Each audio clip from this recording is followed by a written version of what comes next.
And welcome back, this time to turn 4, in our game of Rise and Decline of a Galactic Imperium.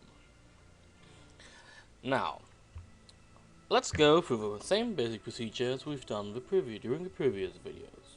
First we check for the general status and the average tech level. Since it advanced last turn, it won't advance now. As the current turn is 4. Since it's turn 4, there are no new expeditions available and no new prestige projects made available, because they would only be made available if the average tech level increased. Let's check for reinforcements. Nope. It's not turn 5, 6 or 7, because on turn 5 we'll get a new legion, on turn 6 we get the next fleet, and on turn 7 we get the next leader. Which is a combat leader, by the way. We need this guy badly, especially as long as the pirates are still around. So, since it seems that the general status can be checked without doing anything, and the check for reinforcements is done without anything to do for us, we can go on to the event phase and the current event check. Let's take a look on the random event table. As you might remember, it's here. And let's roll for it. So, this one. So, now, let us begin. 2d6 to roll if something happens. 5, 6 is an 11. That's a major event and a minor event. As we did last time, we'll start with a major event first. A d10 and d6. That's a 16. Dire Omens. Roll again on e2. This is a major event table. If this were another age, we would also roll with a DRM to see if another event could happen. You see, from age 2 onwards, you have a -1 DRM for Dire Omens and -3 for age 3. Because in the third age, the precursors can return, and in the second age, you can finally get Imperial Duress, or even then, you can get into the Civil War. Actually, right now, we could get Imperial Duress already, but Civil War or Precursor returning? No. Anyway, let's see what great event we'll get with the reroll. D10, D6. 10! Diplomatic embargo. Our neighbors decided to embargo us for what they perceive to be strong-arm politics. All diplomatic relations freeze and worsen by one step. Relations cannot be unfrozen until embargo ends. Oh, that's a bad one. That's a bad one. But first, let's go event.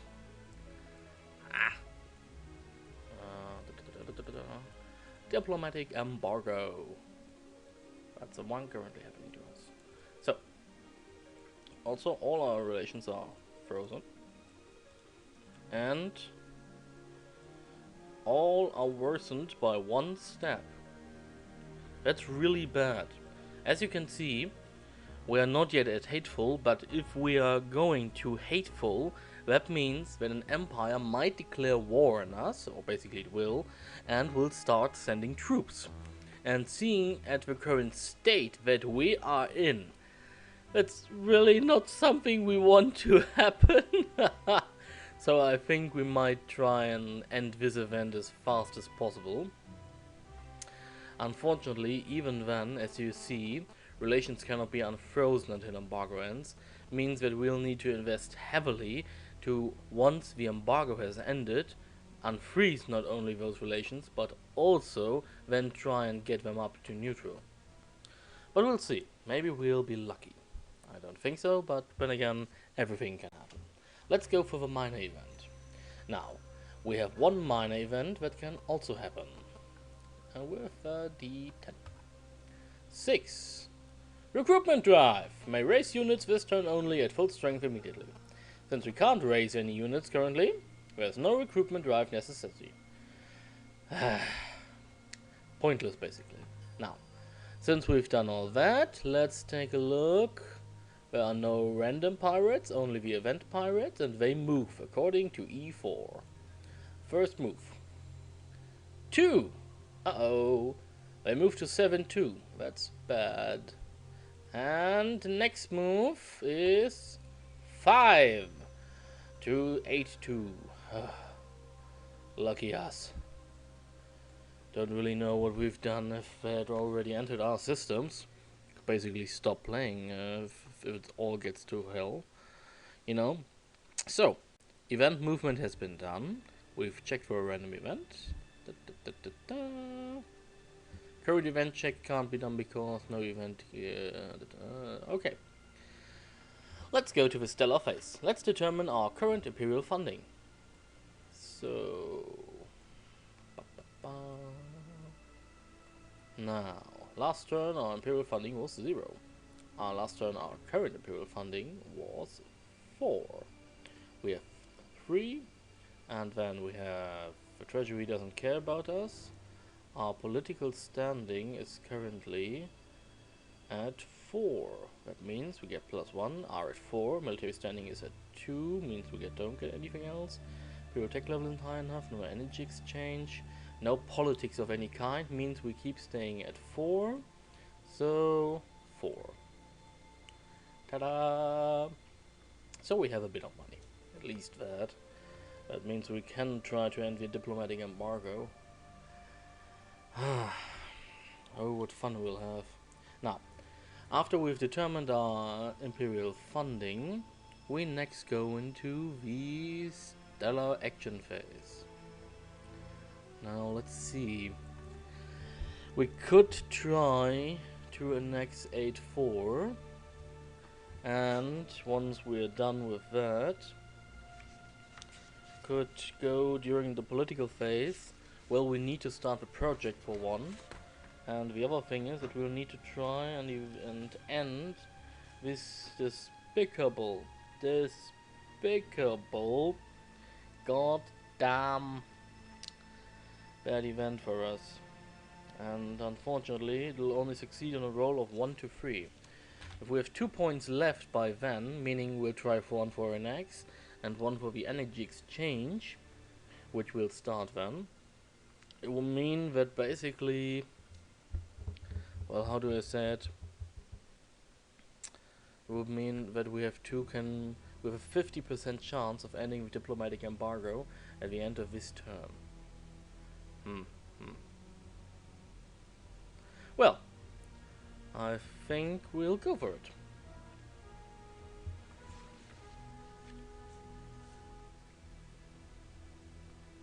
Let's go for the annexation attempt first, because otherwise I think I'll go starking mad. The annexation attempt we'll do down here, I think, or won't we? Annexation attempt. We have an adjacent neighbor, we have a player fleet and a leader, meaning we get +3 on the roll. 2d6 +3. I could bombard them, of course, but unfortunately that's a separate action. No. 2d6 annexation attempt. First we'll pay for the annexation attempt. Meaning we take the Imperial funding to 3. Thank you. Now, open up the charter window for annexation and 2d6. 1, 2 is a 3, +3 is 6. Nothing happens. Our annexation failed again. You know, I kinda get the feeling they don't want to join our empire. Maybe I just should bombard, because really, what else is there left to do right now? No. Unfortunately, all the other actions we want to take, meaning the secret project and the random event that we want to try to end, is in the political phase. So basically, that's our stellar action phase. Dum-de-dum. So, what do we do now? Basically, first of all, we go back to the Imperial Senate, as we are in the political phase, and we check for the senators. As you might remember from the previous turns, those senators are kind of, well, they really don't know what alignment they want. Let's go for the interior. D10. 1. Well, he decided he doesn't like us anymore. Let's go for War Ministry. 5. He stays neutral. And the Senator for Foreign Relations. 3. He doesn't like us either. No, I think it's not superiority. No, it's not the system markets because it's the alignment. Senate support. There we have it. So 2 of our senators now don't like us. Just great. This come in really, really handy.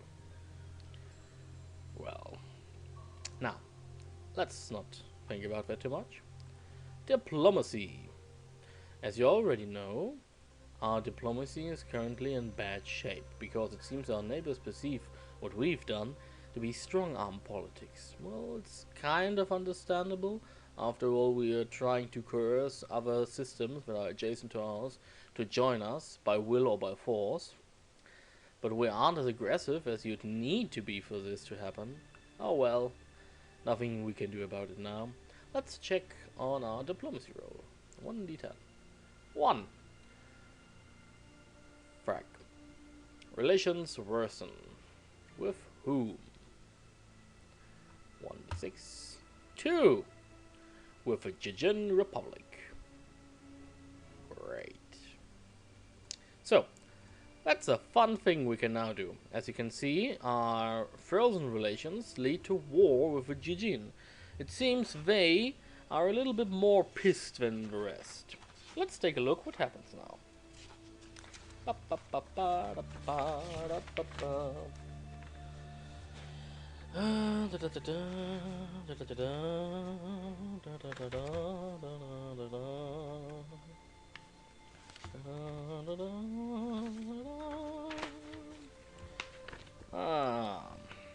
If the relations turn to at war,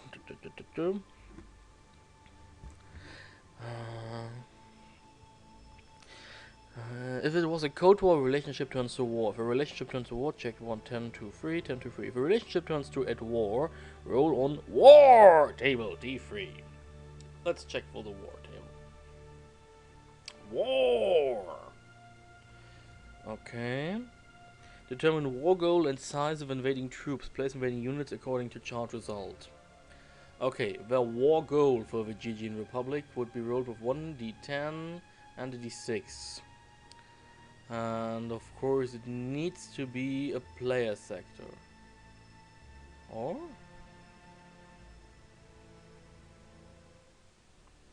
D10, d6. 6-6! That's here.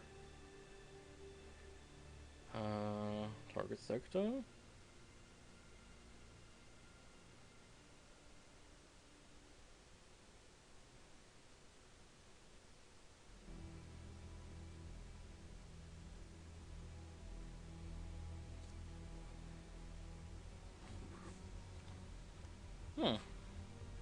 Now there's something interesting. According to the rules, because they declare war on us, it doesn't mean that they have to declare war and attack a world like that. Doesn't really make any sense, does it? I think we'll do it like this. We'll take the closest world to it and basically say that they have to attack one of our worlds currently under control, because otherwise it's really quite pointless. Although it would mean that they declare war to place troops on our borders. Possible? Strange, if perhaps? Can't find anything about it in the rules, unfortunately. So let's say that no, we'll have to reroll. But we won't reroll completely because 6-6 was the target sector. That means 3 other sectors are possible war goals of the enemy. So let's see. 1, 2, 3, 4, 5, 6. 4. Sector 6-5 is the Jijin war goal. Let's see. War goal Jijin 6-5. There it is. So that's basically where I need to go. To achieve war goal, invading troops need to seize target sector. Now, troops are placed on periphery sector depending on invasion nation. The Gigin are placed in the northwest, up there. And now roll 1d10 for size of invading troops. 1d10. 4. 3 fleets, 2 legions. Basically equal to us. No, already bigger. Damn. We need that. We need the 3rd fleet badly. Ah, god darn. Well, let's take a look. The Gigin, 3 fleets, 2 legions. Gigin, where are the Gigin? Gigin, fleets. Ooh, those are ugly. Legions. Those are also ugly. So basically the Gigin have hover tanks. 1, 2, 3. No, it was 2 legions. 2 legions. Delete. And 3 fleets. 1, 2, 3. So basically they started this periphery. So yes, you can see they have really ugly ships and seem to use hover tanks. Great. And they have 3 ships. Meaning, no, I think our ships, yeah. Their ships are heavier armed than ours are. Great. Now, since that is done, take a look. Anything else I need to do? Peace negotiations don't happen. This is for peace negotiations. This is for Cold War and espionage. Don't think so.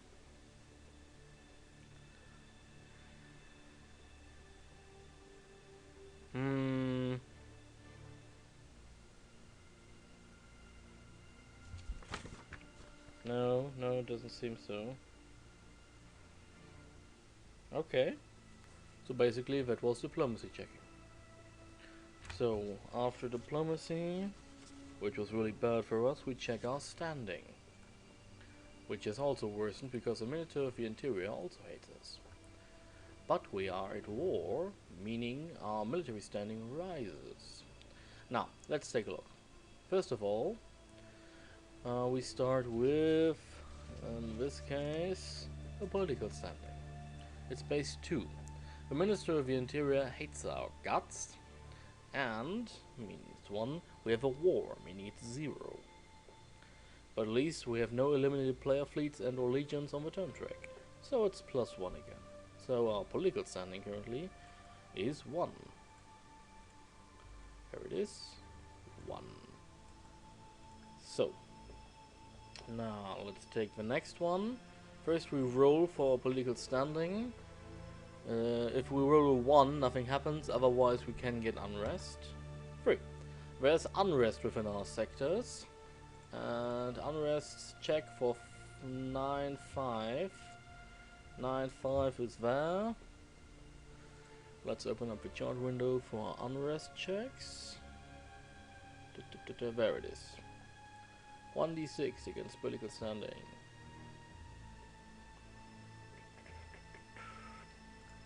Yep. Unrest increases. In 9-5 there it is. 9-5 gets an unrest marker. Unrest, there you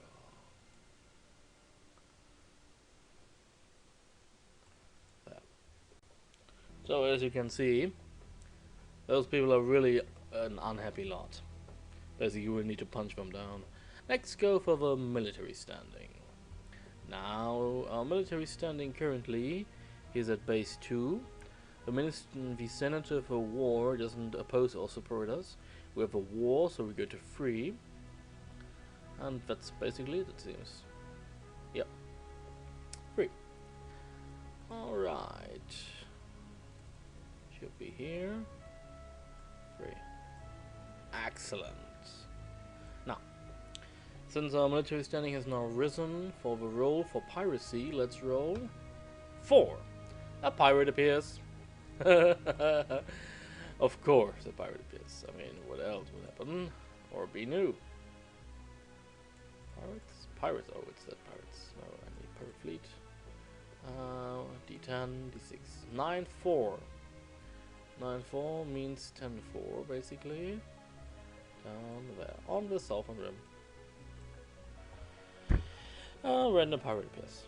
So, I think we're now done with yes standing. We can now take political action. Excellent. Now, after all that, we can now start a prestige project.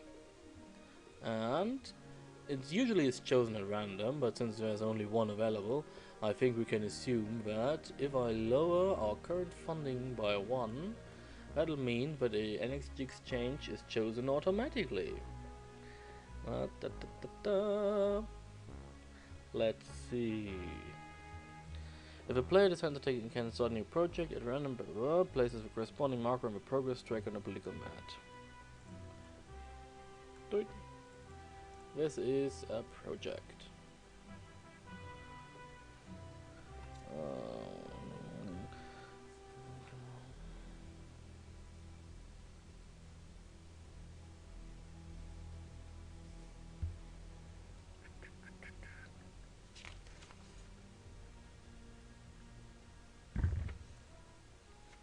As you can see, there we are. We have now started the project, and for each step we'll need to roll with 2d6, and we'll start with that once the next turn is underway. Basically, I think we'll... leave it there. So, that's one, and that's another point of funding gone, unfortunately. Now let's try for something we haven't done so far. A very new thing. Now we try to influence persistent events. Certain events can end prematurely. Let's see. We'll try to end the diplomatic embargo. Because really, we need to. To do so, roll 1d10. Players may invest additional points of imperial funding for dice roll modifiers. Now, unfortunately, I've misread this rule, it seems, and I need to invest additionally. So I couldn't have started a project if I want to have a 50% chance of doing this. So basically, 40% chance. Here goes nothing.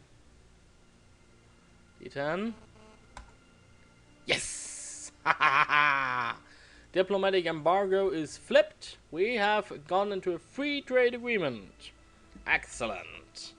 Now, this means the effect is reversed, or is it not? Diplomatic embargo, freeze and reverse by 1 step, cannot be unfrozen until embargo ends.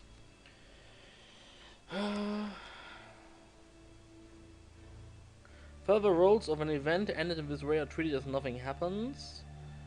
All events that do not in any way, shape or form bring units onto the stellar mat, but are marked on the persistent event track on the political mat.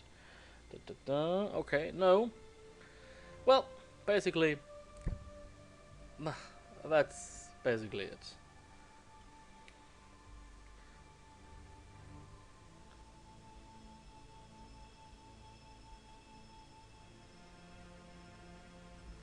Okay. Now, since we've successfully ended this, that means we have no funding anymore, and therefore our turn ends at this point. But not everything we have to check, of course. The turn is 20, the age is not 3, the homeworld is not occupied, and we have systems under our rule. We don't score yet. We don't advance the age, we advance the turn marker. Towards turn 5. There we are. Okay. That means I'll see all of you again in turn 5. And we'll see what happens when the Gigian Republic goes for the kill. Next time on Rise and Decline of the Galactic Imperium.